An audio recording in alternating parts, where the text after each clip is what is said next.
ఏదో ఒక రోజు ఏదో ఒక నెల కష్టపడితే ఈ సమస్యకు పరిష్కారం లేదు.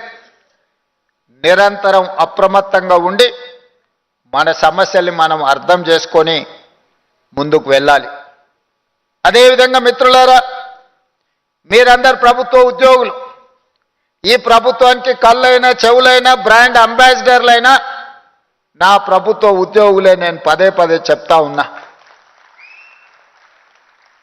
మొన్న జరిగిన మంత్రివర్గంలో మేమందరం కలిసి ఒక నిర్ణయం తీసుకున్నాం.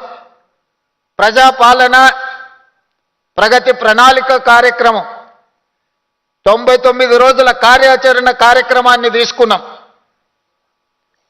ప్రభుత్వం వచ్చిన తర్వాత రేషన్ కార్డులు ఇచ్చినాం, సన్నబియ్యం ఇచ్చినాం, ఇందిరమ్మ ఇండ్లు ఇచ్చినాం, 200 యూనిట్లు ఉచిత కరెంట్ ఇచ్చినాం, ఆడబిడ్డలకు బస్సులో ఉచిత ప్రయాణం ఇచ్చినాం, రైతు రుణమాఫీ చేసినాం, రైతు భరోసా అమలు చేసినాం.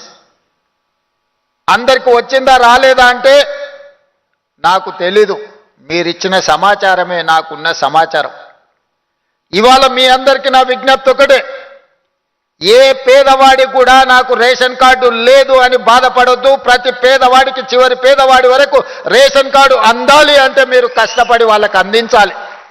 నేను ఎందుకు ఈ మాట చెప్తున్నా అంటే, రేషన్ కార్డు వస్తే రేషన్ బియ్యం వస్తాయి, రేషన్ బియ్యం వస్తే రేషన్ కార్డు వస్తే ఇందిరమ్మ ఇల్లు వస్తుంది, రేషన్ కార్డు వస్తే ఇంటికి ఉచిత కరెంట్ వస్తుంది.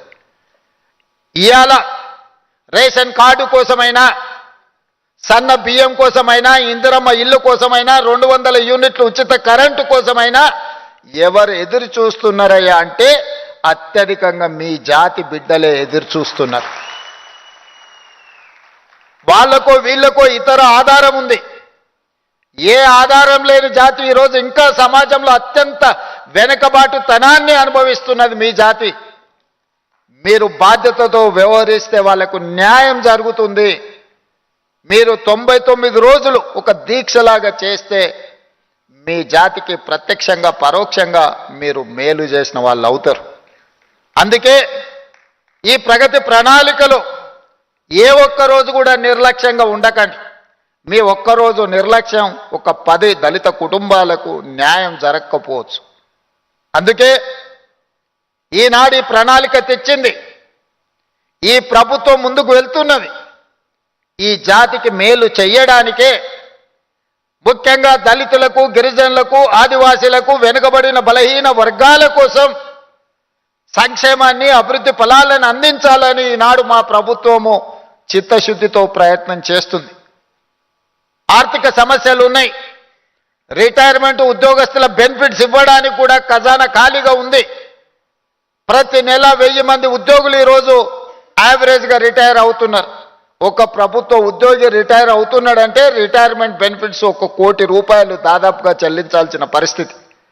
ఒక నెలలో 1000 మంది రిటైర్ అవుతే నెలకు 1000 కోట్లు రిటైర్డ్ ఉద్యోగస్తులకు రిటైర్మెంట్ బెనిఫిట్స్ ఇవ్వాల్సిన ఆర్థిక భారము ఉన్నా ఏదో ఒక రకంగా సమన్వయం చేసుకొని ఈ ప్రభుత్వాన్ని ముందుకు నడిపిస్తున్నాం. ఈరోజు ప్రజలు, వ్యాపారస్తులు ప్రభుత్వానికి కట్టాల్సిన పన్నులు వసూలు చేయాల్సిన బాధ్యత, ప్రభుత్వం యొక్క ఆర్థిక పరిస్థితిని మెరుగుపరిచే బాధ్యత మీ చేతుల్లో ఉంది.